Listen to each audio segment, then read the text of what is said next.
আজকে আপনাদের সাথে শেয়ার করতে যাচ্ছি যে আয়াস সকাল থেকে কি কি খাওয়া দাওয়া করে। এই কোশ্চেনটা আমি অনেক বেশি পাচ্ছি, তাই ভাবলাম যে একটা ভিডিও বানিয়ে ফেলি এটার উপরে। তো আসসালামু আলাইকুম সবাইকে, সবাই কেমন আছেন? আশা করি সবাই অনেক ভালো আছেন। আপনাদের সবার একটা কমন কোশ্চেন থাকে যে আপু আয়াস কোন ফর্মুলা মিল্কটা খায়। এটা নিয়ে আমি একটা বিস্তারিত ভিডিও বানিয়ে রেখেছি, কিন্তু তবু এই কোশ্চেনটা এখনো অনেক বেশি পাই। তো আজকে আবার বলে দিচ্ছি যে আয়াস হচ্ছে ল্যাক্টোজেন খায়। এখন যেহেতু ওর বয়স ৬ মাস পার হয়ে গেছে, তাই ওকে আমরা ল্যাকটোজেন 2 দিই। ৬ মাসের নিচে হলে ল্যাকটোজেন 1। ফুটানো পানি উষুম ঠান্ডা করার পরে ৩০ ml এর জন্য ১ চা চামচ ল্যাকটোজেন দিতে হয়।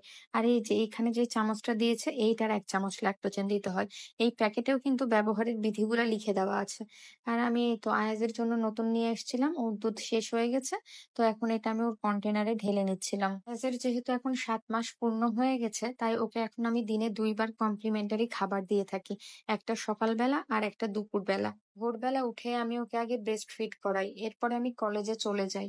তারপরে ১.৫ থেকে ২ ঘন্টা পরে সে একবার ল্যাকটোজেন খায়।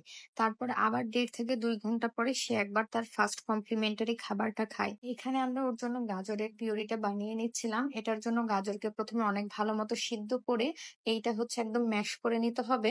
তার সাথে ফর্মুলা মিল্ক মিশিয়ে দিতে হবে। যাদের খাবার ম্যাশ করার জন্য কখনোই ব্লেন্ডার ইউজ করার উচিত না। যাই হোক, এরপরে আয়াসকে আমরা এই পিউরিটা দিয়ে থাকি।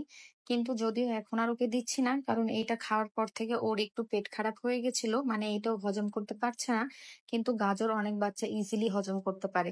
যদি আপনার বাবু ইজিলি হজম করতে পারে তাহলে ওকে রেগুলার বেসিসে দিতে পারেন, অথবা যদি না হজম করতে পারে ২-৩ দিন পরে এটাকে অফ করে দিতে পারেন। এরপরে আয়াজের নানু ওর সাথে দেখা করতে এসেছিল, আর আয়াজের নানুর দিকে হা করে তাকিয়েছিল, কারণ ও কয়দিন পর পর তো চেহারা ভুলে যায়।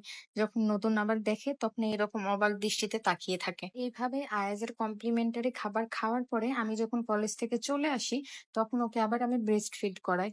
এরপরে যখন আমরা সবাই লাঞ্চ করতে বসি, তখন আমরা আয়াজকে ওর সেকেন্ড কমপ্লিমেন্টারি খাবারটা দিয়ে থাকি। আর এই ক্ষেত্রে আমি সবসময় ২ টা খাবারের মিশ্রণ ব্যবহার করি। যেমন আজকে ওকে দিয়েছিলাম ভাত, আর তার সাথে হচ্ছে ফুলকপি সিদ্ধ। পর্যায়ে অর্থাৎ ৭ মাস কমপ্লিট হওয়ার পরে আপনি বাবুকে সবকিছুই দিতে পারবেন। ওর জন্য ভালো মতো সিদ্ধ করে নিতে হবে, আর কোনো প্রকার লবণ, চিনি, মসলা ইউজ করা যাবে না। সবসময় খেয়াল রাখবেন যে বাচ্চাকে এরকম খাবার দিবেন না যেটাতে ওর কনস্টিপেশন হয়। এছাড়া আরেকটা জিনিস খেয়াল রাখবেন, ২-৩ দিন খাওয়ানোর পরে যদি বাচ্চার হজম করতে না পারে, অর্থাৎ যদি পায়খানা ঠিক মতো না হয়, ওরা যদি লুজ পটি করে, বারবার পটি করে, তাহলে ওই খাবারটা বন্ধ করে দিবেন। তো দুপুরের কমপ্লিমেন্টারি ফুডের পরে ওকে আবার আমি ব্রেস্ট ফিড করাই। আর সন্ধ্যাতে পরপর ২ বার আবার সে ল্যাকটোজেন খায়। আর রাত্রে পর থেকে আবার সে ব্রেস্ট ফিড করে। এইভাবেই ওর সাইকেলটা চলতে থাকে। আর এই ফাঁকে ফাঁকে আমিও আমার খাবারগুলো খেয়ে নিচ্ছিলাম আপনাদেরকে দেখিয়ে দেখিয়ে। আশা করি সবার উপকারে আসবে। আজকের জন্য আল্লাহ হাফেজ।